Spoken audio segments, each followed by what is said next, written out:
Hello friends, स्वागत है आपका हमारे यूट्यूब चैनल जीएस कैप्सूल में। आई होप आप सभी लोग अच्छे होंगे और आपकी तैयारी अच्छी चल रही होगी। फ्रेंड्स, आप सभी को पता है हम अपने इस चैनल के माध्यम से अलग अलग एग्जाम्स के लिए स्टडी मटेरियल आपको प्रोवाइड कराते रहते हैं। तो उसी संबंध में मैं करंट अफेयर्स के वीडियो भी बनाता हूँ, डेली भी बनाता हूँ और वीकली करंट अफेयर्स भी हम डिस्कस करते हैं। तो वीकली करंट अफेयर्स का वन लाइनर मैं ऑलरेडी डाल चुका हूँ।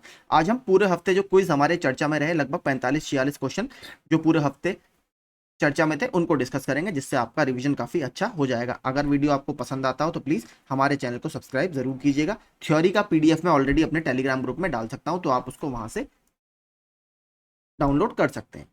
पहला प्रश्न देखते हैं। केंद्रीय खाद्य और उपभोक्ता मामलों के मंत्री पीयूष गोयल ने उपभोक्ताओं को सस्ती दर पर दालें उपलब्ध कराने के लिए किस ब्रांड के नाम के तहत 60 रुपए प्रति किलोग्राम पर सब्सिडी वाली चना दाल की बिक्री शुरू की है? तो इसका नाम है भारत दाल। ठीक है, भारत दाल इसका नाम है। आगे, टाटा सन्स ने किस देश में लगभग 42,300 करोड़ रुपए की इलेक्ट्रिक वाहन बैटरी फैक्ट्री बनाने की योजना की है? तो आपकी जो इलेक्ट्रिक वाहन में बैटरीज लगती हैं वो काफी ज्यादा टेक्नोलॉजिकल उसमें एडवांसमेंट हमें चाहिए, तो टाटा सन्स ने यूनाइटेड किंगडम में एक फैक्ट्री लगाने का अभी योजना बनाई है या प्लान किया है। अगला देखते हैं। रेलवे सुरक्षा बल यानी आरपीएफ का महानिदेशक किसे नियुक्त किया गया है? तो मनोज यादव जी को इस पद पर नियुक्त किया गया है। किस बीमा कंपनी ने स्वास्थ्य बीमा योजना लॉन्च की है जो भारत में पहली बार मासिक सदस्यता प्रदान करेंगे? आपको पता है वैसे जितनी भी हम पॉलिसीज वगैरह लेते हैं वो एनुअल उनका पैकेज होता है कि ये साल में आपको इतनी किस्तें देनी है, लेकिन ये पहली बीमा कंपनी है जिन्होंने मासिक सदस्यता यानी मंथली बेसिस पर इन्होंने मेंबरशिप इसकी शुरू की है, और ये लॉन्च की है आपकी फोन पे बीमा ब्रोकिंग सेवाओं ने। ठीक है, फोन पे बीमा ब्रोकिंग सेवा ने ये सर्विस शुरू की है, तो इसमें मंथली बेसिस पर आप इसको ज्वाइन कर सकते हैं। राकेश पाल को निम्नलिखित में से किसके 25वें महानिदेशक के रूप में नियुक्त किया गया है? तो अभी बहुत चर्चा में थे ये। इंडियन कोस्ट गार्ड यानी भारतीय तटरक्षक बल के महानिदेशक के रूप में राकेश पाल जी को नियुक्त किया है, और ये कौन से इसके महानिदेशक हैं? 25वें।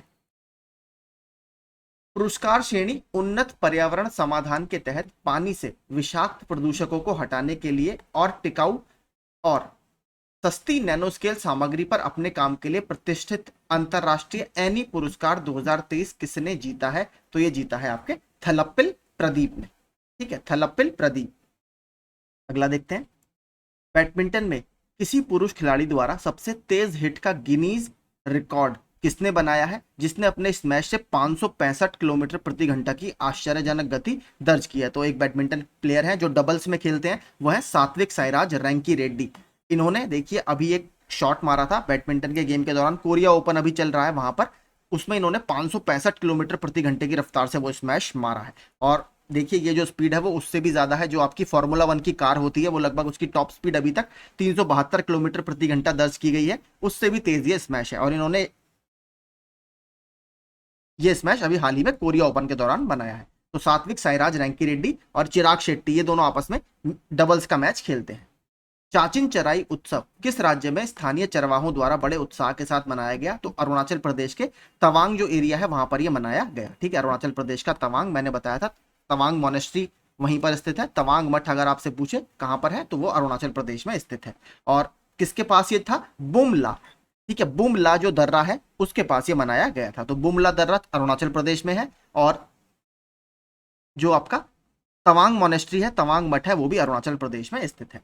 निम्नलिखित में से किस शहर ने वैश्विक खाद्य नियामक शिखर सम्मेलन 2023 का आयोजन किया है? तो ये नई दिल्ली में आयोजित किया गया है।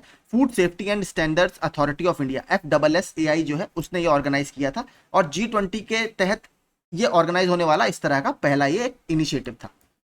निम्नलिखित में कौन सा शहर 17 से 18 फरवरी 2024 तक कॉमिक कॉन इंडिया के पहले संस्करण की मेजबानी करेगा? तो ये पहला संस्करण है इसलिए हमारे लिए इंपॉर्टेंट है।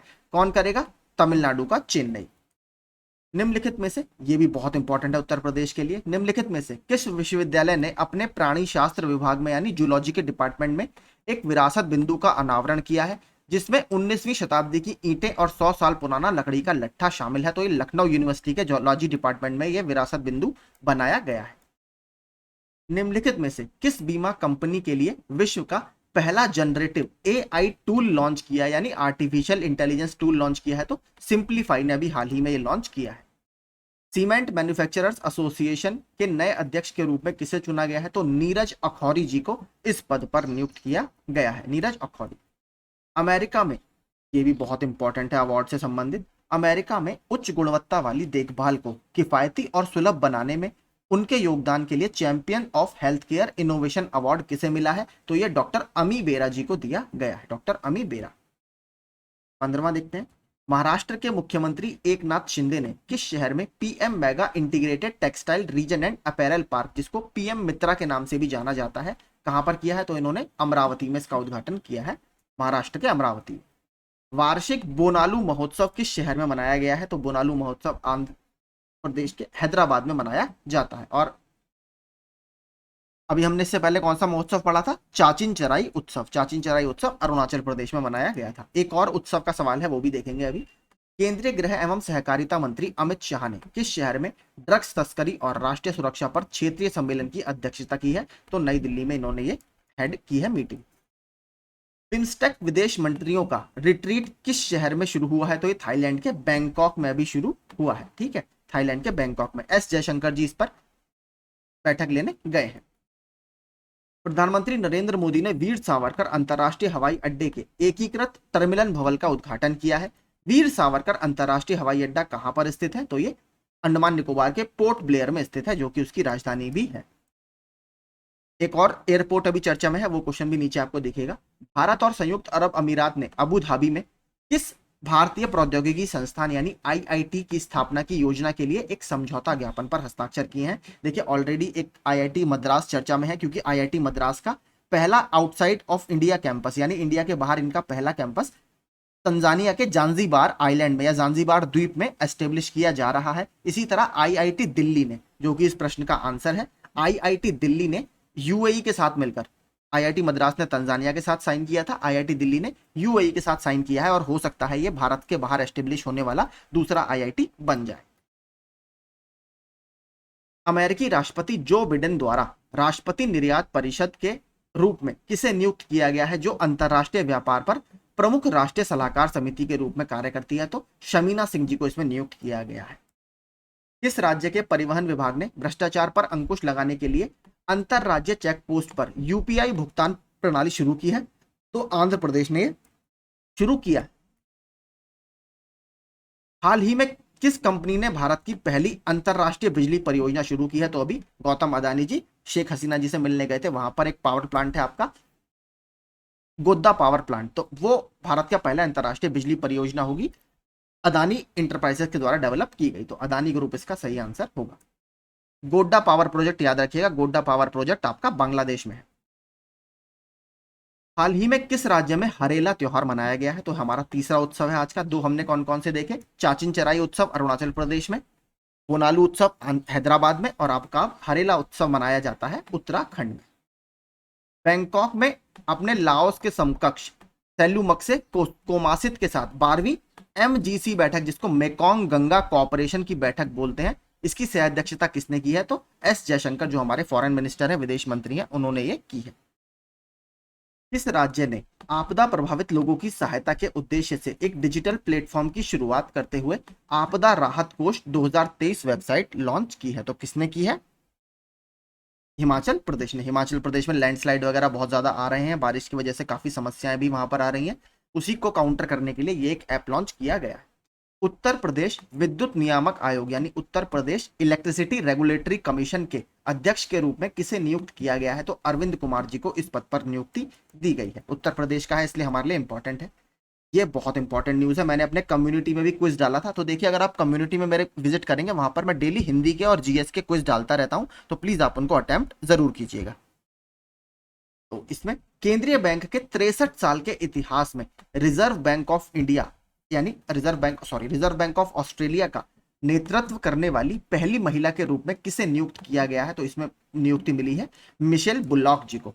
ठीक है, तो याद रखिएगा, रिजर्व बैंक ऑफ ऑस्ट्रेलिया के गवर्नर बनने वाली ये पहली महिला है, इसलिए हमारे लिए इंपॉर्टेंट है। भारत और मंगोलिया के बीच संयुक्त सैन्य अभ्यास नोमैडिक एलिफेंट 2023 का कौन सा संस्करण मंगोलिया के उलान बातर में हुआ है? तो उलान बातर इसकी कैपिटल है, ये आप याद रखिएगा, और ये इसका 15वां संस्करण है। इससे पहले एक मल्टीनेशनल एक्सरसाइज भी मंगोलिया में हुई थी, उसका नाम था खान क्वेस्ट, तो उसमें भी भारतीय सेना ने भाग लिया था।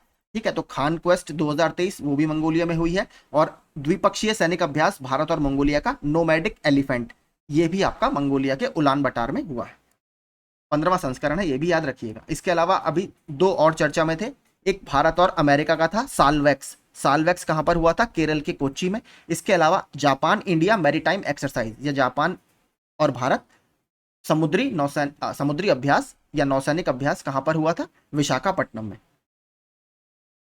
विंबलडन ओपन, ये बहुत इंपॉर्टेंट है, बताऊंगा अभी क्यों। विंबलडन ओपन महिला एकल 2023 का खिताब किसने जीता है? तो ये मार्केटा वोंद्रोसोवा ने जीता है। तो ये इंपॉर्टेंट क्यों है? देखिए, पहली महिला बनी है जो अनसीडेड आई थी, मतलब इनको कोई भी सीड या रैंक नहीं दी गई थी। जैसे आप जब टूर्नामेंट अगर टेनिस देखते होंगे तो उसमें बोला जाता है कि ये टॉप सीड आए हैं, मतलब सबसे एक रैंक इनकी है। इस समय टेनिस फेडरेशन में 2 रैंक इनकी है। तो इस तरीके से इनको कोई भी रैंक नहीं दी गई थी, यानी ये अनसीडेड आई थी, और अनसीडेड होने के बावजूद ये इस टूर्नामेंट को जीतने वाली पहली महिला बन गई हैं। अगला, विंबलडन 2023 का पुरुष एकल फाइनल किसने जीता है? तो एक मैराथन मुकाबला चला, लगभग 4.5 घंटे ये मुकाबला चला था, 5 से 6 सेट तक ये मुकाबला गया। कार्लोस अल्काराज ने इसमें नोवाक जोकोविच को हरा दिया, तो कार्लोस अल्काराज ये जीते हैं टूर्नामेंट।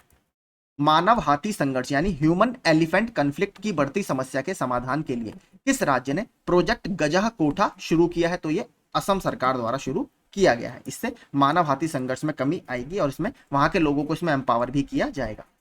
कोयला मंत्रालय ने किस वर्ष तक 100 मिलियन टन कोयले को गैसीकृत करने का लक्ष्य रखा है? तो 2030 तक इन्होंने ये 100 मिलियन टन कोयले को गैसीफाई करने का लक्ष्य रखा है। नागरिक उड्डयन मंत्री ज्योतिरादित्य सिंधिया ने किस हवाई अड्डे पर दोहरे एलिवेटेड ईस्टर्न क्रॉस टैक्सीवे और उसके चौथे रनवे का उद्घाटन किया है? तो आईजीआई एयरपोर्ट नई दिल्ली, यानी इंदिरा गांधी इंटरनेशनल एयरपोर्ट नई दिल्ली। ये बहुत इंपॉर्टेंट एक न्यूज है हमारे लिए। किस देश में 15 से 18 वर्ष के बच्चों के लिए संबंध यानी रिलेशनशिप्स और यौन शिक्षा यानी RSC, relationships and sex education का पाठ अनिवार्य कर दिया गया है? तो आयरिश रिपब्लिक यानी आयरलैंड कंट्री में यह अभी प्रोविजन किया गया है।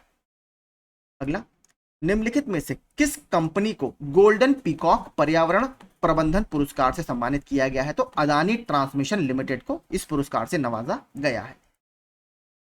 भारत ने P75 यानी प्रोजेक्ट 75 कार्यक्रम के तहत 3 अतिरिक्त पनडुब्बियों के निर्माण के लिए किस देश के साथ एक समझौता ज्ञापन पर हस्ताक्षर किए हैं? तो भारत ने ऑलरेडी प्रोजेक्ट 75 के तहत 6 पनडुब्बियां स्कॉर्पियन क्लास की बनाई हैं, जो भारत का MDL है, Mazagon dockyard ship builders limited, और इसके साथ फ्रांस का जो DCNS एक कंपनी है उसके साथ मिलकर 6 हमने बनाई थी। अब हमने 3 और अतिरिक्त पनडुब्बियां बनाने के लिए फ्रांस की DCNS के साथ दोबारा से करार किया है।